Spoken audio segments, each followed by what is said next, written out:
condition I'm going to talk about is rabies. Rabies is considered to be a zoonotic disease.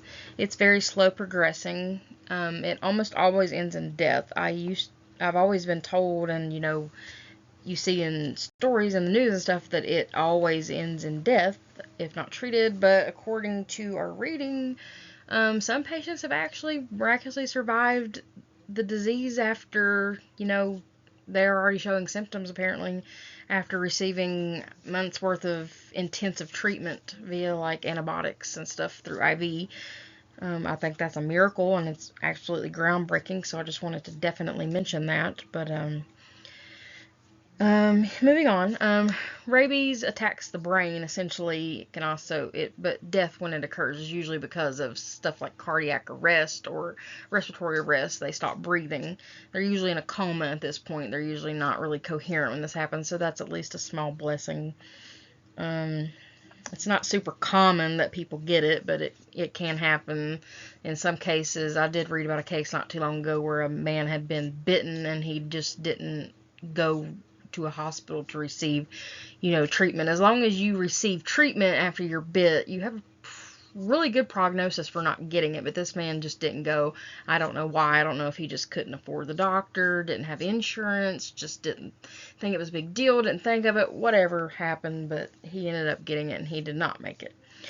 But anyway, the symptoms are, there's a range of them. It usually comes in stages. So the first, at first onset, before it gets really serious, you're gonna experience symptoms like fever, nausea, vomiting, headache. You're gonna feel tired or just general malaise. This is all just the first onset. It's considered like the first stage symptoms. During the second stage, it's going to be known as the furious stage. A lot of people will show severe agitation. They'll have seizures. There's going to be confusion, almost like amnesia or Alzheimer's type symptoms. Random twitching of the muscles. These are all going to be neurological effects because at this point the virus has already made its way into the brain. At this point also you'll notice, particularly in animals, I don't know much about people, but I'm sure people exhibit the same, but they'll exhibit something called hydrophobia. And that means that they have a fear of water. Basically, they will not go near water.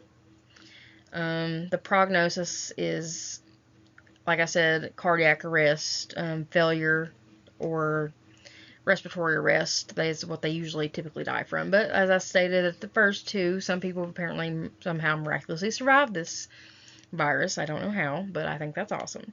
Again, it's spread by bites from infected animals, scratches from infected animals. Typically, animals that carry it are like your, wild animals running around, like foxes, raccoons, feral cats can be some that spread it, and that's just simply because usually like raccoons and stuff will hang around where cats eat, and people will feed stray cats, and raccoons will eat alongside them, so cats are in really close community with raccoons a lot of the time.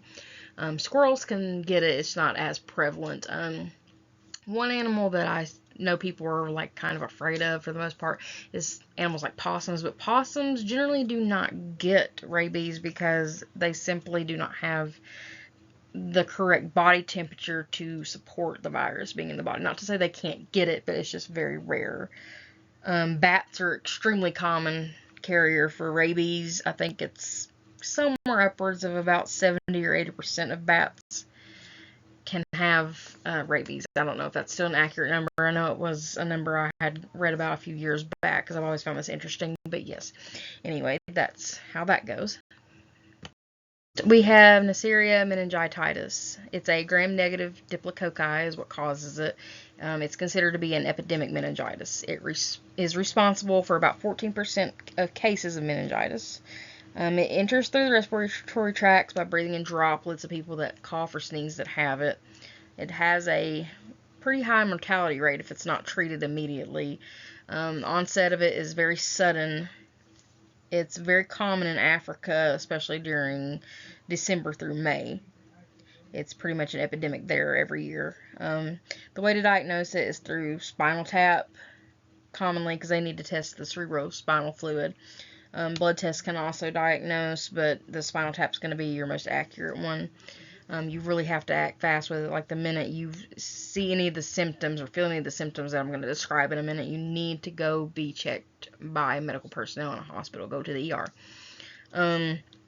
There is a vaccine for it now called the MCV4 vaccine, and the individuals start getting that at around age 11. There are booster shots that need to be taken every few years to amp that up so it really covers you. It's when it is contracted, it's treated with a drug called ceftriaxone. I think I'm saying that right. The mortality rate is still 15% even after treatment. The symptoms with this that you're going to be looking for are fever, sore throat, headache, stiff neck, seizures, vomiting, and severe stomach pain. Next up, we have listeriosis, also called listeria. It's caused by listeria. It's a mild illness in most adults. It can cause something called septicemia in individuals who have a compromised immune system. In the elderly, you'll primarily hear about it if you're a pregnant woman or know a pregnant woman. It can be found in babies. It affects the brain and the meninges of babies and everybody else that gets it, but mostly babies. Symptoms are fever, diarrhea, sore throat. It is found primarily in soil and water, but it can also be found in food, plants, and animals, but it's apparently not as common. But the only time I ever heard about listeriosis is when I was pregnant with my children. I was always told that by doctors and stuff that you should not eat lunch meat cold, apparently, because it can carry listeria. Bagged salads are especially prone for it, and any kind of pre-cut fruit that's been bagged up at the grocery store. I always try to steer clear of those. They're known for harboring that. There was actually a case a couple years back where some ice cream had some listeria in it, and it got a lot of people sick, and I think maybe a few people died from it. But that's usually where you hear about that. If you do, I did eat lunch meat with my last pregnancy, but I would heat it up first and let it cool a little bit, and then I would eat it. And I was told by my doctor that was fine to do. So that's just a little note there. It's diagnosed through ELISA tests, which is spelled ELISA. That should be capitalized, but I apparently did not do that. I'm so sorry. I apologize. It's treated by ampicillin typically, but it can be treated with other things like penicillin, which ampicillin is a type of penicillin, but it's just one of the ones that was listed. Last condition that I'm going to talk about is a type of E. coli, which this is E. coli. I think you pronounce it Escherichia coli is the technical term for E. coli. But E. coli is found in the gut, in the bowel, naturally. But this is about the Ki strain of E. coli. It is one of the most common causes of meningitis in newborn babies. Excuse me. Apparently the second most common, according to our reading.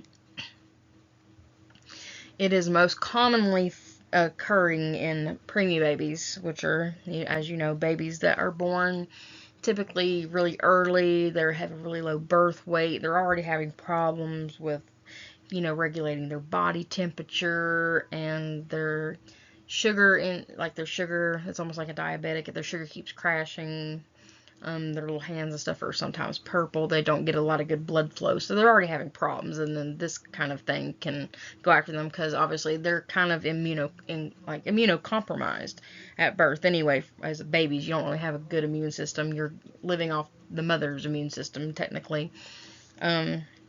It's typically spread from the mother's body, during birth and the uterus and all that. It does not infect the mother, so she will not get sick. It will just be the baby. Treatment is usually a drug called ceftazimide. I'm not sure I'm saying that right. I'm sure I'm not, but I'm trying. That's given usually through IVs quite often to try to, nip that in the bud there. It can be really deadly. It needs to be treated like immediately and hit hard. But I hope you've enjoyed this build a lecture, and I will see you soon. Thank you so much. Have a good day.